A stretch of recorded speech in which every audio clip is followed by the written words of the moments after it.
Welcome to my YouTube channel Sujeet Kumar Stambh classes को। आज फिर से मैं 12th क्लास का वे ऑब्जेक्टिव बोर्ड मिशन लेकर के आ गया हूं, जो आपके एग्जाम में बहुत ही अच्छे अंक प्राप्त करवाएंगे।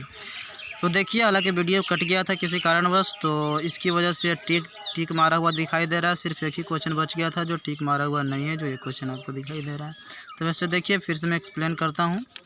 देखिए, हवा बह रहा है, तो क्वेश्चन जो है पहला नंबर आप देख सकते हैं, किसी चालक में जो 3.2 एम्पीयर की धारा प्रवाहित हो रही है प्रति सेकंड, प्रवाहित इलेक्ट्रॉन की संख्या हमको चाहिए। ठीक है, एन इसमें ज्ञात करना है, तो आप इसको ज्ञात कर सकते हैं, मैंने पिछले वीडियो में बताया था। ठीक है, यदि आप इस क्वेश्चन का उत्तर नहीं आएगा तो मैं फिर बता दूंगा पिछले वीडियो में कैसे बताएंगे, अगले वीडियो में बता देंगे। ठीक है, चलिए अगर 118 नंबर क्वेश्चन अब देखते हैं। विद्युत धारा घनत्व का अनुगमन वेग में संबंध क्या होता है। ठीक है, तो इसका मैं बता रहा हूँ। देखिए, विद्युत धारा घनत्व बराबर होता है मित्रों, जे बराबर होता है आई बटा ए होता है। ठीक है, और किसी भी चालक में जब हम आई विद्युत धारा प्रवाहित करते हैं तो क्या होता है, इलेक्ट्रॉन होता है। ठीक है, किस चालक में क्या होता है, इलेक्ट्रॉन होता है। तो इलेक्ट्रॉन एक थोड़े देते हैं, बहुत सारे होते हैं, तो क्या करते हैं, एन ही कर दिए, नंबर ऑफ इलेक्ट्रॉन बहुत सारे होते हैं। अब इस जो चालक है उसका कुछ एरिया भी होगा मित्रों। ठीक है, उस एरिया में प्रवाहित हो रही है, और क्या होता है, जैसे इलेक्ट्रॉन चलती है वह ड्रिफ्ट वेलोसिटी से चलती है। ठीक है ना, ड्रिफ्टिंग होकर चलती है, अपसरित होकर चलती है। ठीक है, तो इसलिए आई बराबर क्या हो जाएगा, N E A V D हो जाएगा।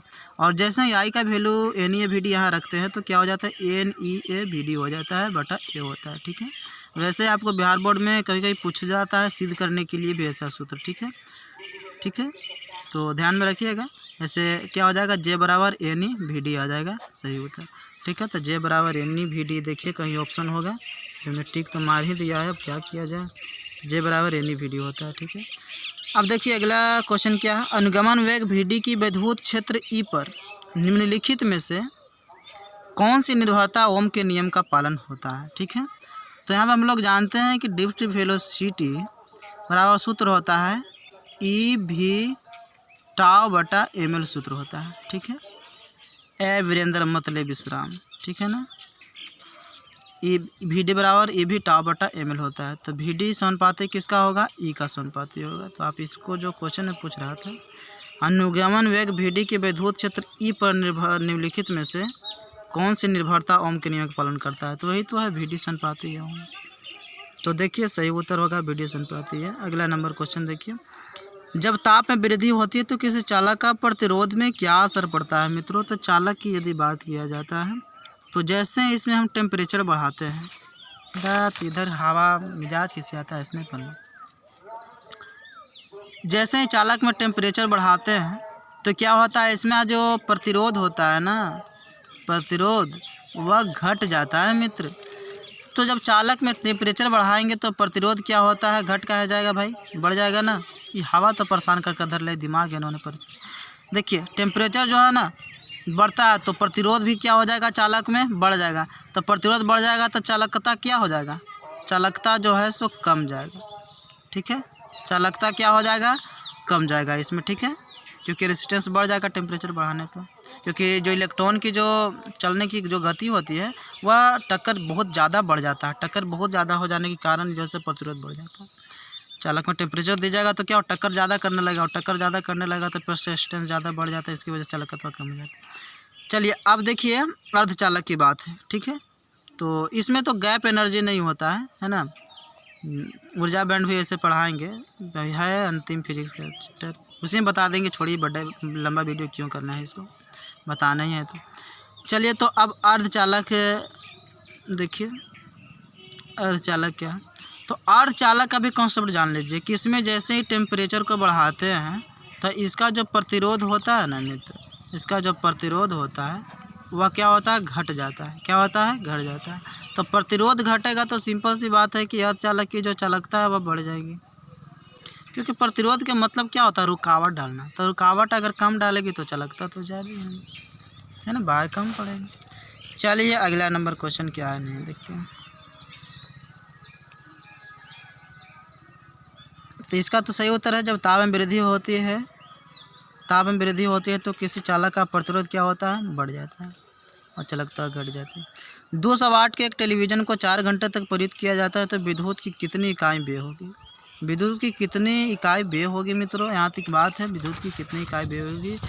बात कैसे रहो ना तुम, हवा कितना चलता है, P बराबर W/T। अभी शाम की वीडियो रिकॉर्डिंग कर रहा हूँ और नीचे लाइन में थोड़ा सा कम है, आपको ये दिखाई देता है ना, इसकी वजह से मैं ऊपर छत पर रिकॉर्डिंग कर रहा हूँ। P बराबर W/T। तो W हमको निकालना है क्योंकि हमको यूनिट निकालने का रहा है। तो 1 यूनिट बराबर 1 किलोवाट घंटा होता है।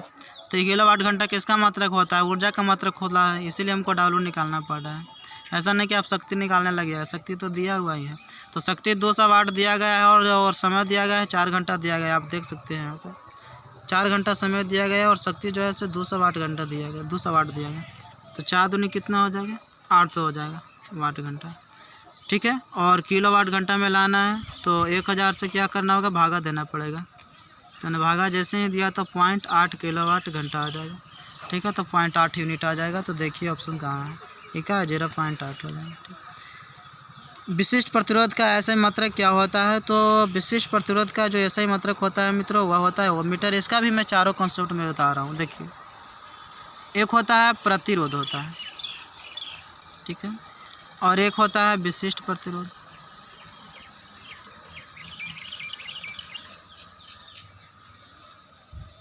एक होता है विद्युत चालकता और एक होता है विशिष्ट चालकता। इसका चारों कॉन्सेप्ट आप जानिए। प्रतिरोध का जो ऐसा ही मात्रक होता है मित्रों, ओम होता है, ठीक है, ये सबको याद रखिएगा। विशिष्ट प्रतिरोध का जो मात्रक होता है मित्रों, इसका ओम मीटर होता है। प्रतिरोध का सूत्र होता है, आप याद सकते हैं, R बराबर ρL/A होता है। और ये होता है विशिष्ट प्रतिरोध। तो विशिष्ट प्रतिरोध को रो से सूचित करते हैं, तो रो बराबर होता है RA/L होता है, ठीक है। तो आप क्या मात्रक या निकालने जाइएगा, अगर मात्रक में निकालिएगा तो आपको रो को निकालना होगा, तो आर का ये याद रखना होगा मात्रक, तब नहीं निकलेगा। और आर को निकालने जाइएगा तो रो को याद रखना होगा। तो इसका मतलब आप याद रखिए, किसी को तो निकलेगा, ठीक है। निकालने तो आ ही रहा होगा, मात्रक निकालना कौन भाग सी बात है। तो देखिए, जो रेसिस्टेंस प्रतिरोध होता है उसका जस्ट उल्टा होता है विद्युत चालकता। तो अगर प्रतिरोध का मात्रक कम होता है तो विद्युत चालकता का मात्रक क्या होता है? बोलो क्या होता है? प्रति ओम होगा, उल्टा होगा तो प्रति ओम होगा। अगर विशिष्ट प्रतिरोध का मात्रक ओम मीटर होता है तो इसका क्या हो जाएगा? प्रति ओम मीटर होगा, प्रति ओम मीटर। और प्रति ओम को जानते हो क्या कहा जाता है? सीमेंस भी कहा जाता है। तो सीमेंस भी विद्युत चालकता का मात्रक कहीं दिया होगा। और प्रति ओम को कहा जाता है सीमेंस, तो सीमेंस प्रति मीटर भी कह सकते हैं विशिष्ट चालकता का मात्रक। तो मैंने सारा कॉन्सेप्ट मैंने क्लियर कर दिया है, तो इस बात को आप ध्यान में रखिएगा, ठीक है। अगला नंबर क्वेश्चन आप देखिए। देखिए, हवा बह रहा है। चलिए अगला नंबर क्वेश्चन। किसी परिपथ में धारा को मापन करने के लिए लगाते हैं तो अमीटर लगाया जाता है, ठीक है। देखो भाई, अगर विद्युत धारा को अगर मापन करना है तो अमीटर को तो लगाना पड़ेगा। और यदि आपको विद्युत विभव को मापन करना है तो उसके लिए तो विभवमापी लगाना पड़ेगा, पोटेंशियोमीटर। और जब आपको विभवांतर को मापना है तो उसके लिए तो वोल्टामीटर लगाना पड़ेगा। तो वोल्टामीटर कब लगाओगे? जब विभवांतर मापना होगा। और विभवमापी कब लगाना होगा? पोटेंशियोमीटर, तो उसके लिए लगाना होगा विभवांतर मापने के लिए। चलिए, कन्फ्यूजन ऐसा ना समझ जाए कि विभवमापी को भी विद्युत विभव को भी मापने के लिए एक ही यंत्र, विभवांतर को भी मापने के लिए एक ही यंत्र। मैंने दोनों चीज़ बता दिया। और विद्युत धारा को मापने के लिए तो अमीटर का इस्तेमाल होता ही है मित्र, ठीक है। चलिए देखिए, हवा कितना बहता है। अब देखिए अगला नंबर क्वेश्चन। किसी चालक का विशिष्ट प्रतिरोध बढ़ता है। किसी चालक का विशिष्ट प्रतिरोध किसके कारण बढ़ती है? तापमान बढ़ने पर, ठीक है। तापमान बढ़ने पर किस चालक का विशिष्ट प्रतिरोध बढ़ता है मित्रों? क्योंकि विशिष्ट प्रतिरोध का मैं कॉन्सेप्ट बता रहा हूँ, ध्यान से सीखो। विशिष्ट प्रतिरोध सिर्फ निर्भर करता है टेम्परेचर और उस पदार्थ के प्रकृति पर निर्भर करता है। क्या? उस पदार्थ के प्रकृति और टेम्परेचर पर निर्भर करता है। दो चीज़ याद रखिए। और जहाँ तक बात है सिर्फ प्रतिरोध का, और वह जो है ना निर्भर करता है किस पर से, तो याद रखिए वह निर्भर करता है आपको लंबाई पर निर्भर करता है, अनुप्रस्थ काट के क्षेत्रफल पर भी निर्भर करता है मित्रों। तो इन सारी चीज़ों पर वह निर्भर करती है। लेकिन टेम्परेचर पर निर्भर और पदार्थ के प्रकृति पर निर्भर विशिष्ट प्रतिरोध करता है, ठीक है। तो इस बात को आप ध्यान में रखिएगा, ठीक है। तो आज का इतना ही क्वेश्चन रहेगा। और जब मैंने क्वेश्चन एक पहला कमेंट करने के लिए दिया तो आप वो आंसर कमेंट कीजिएगा।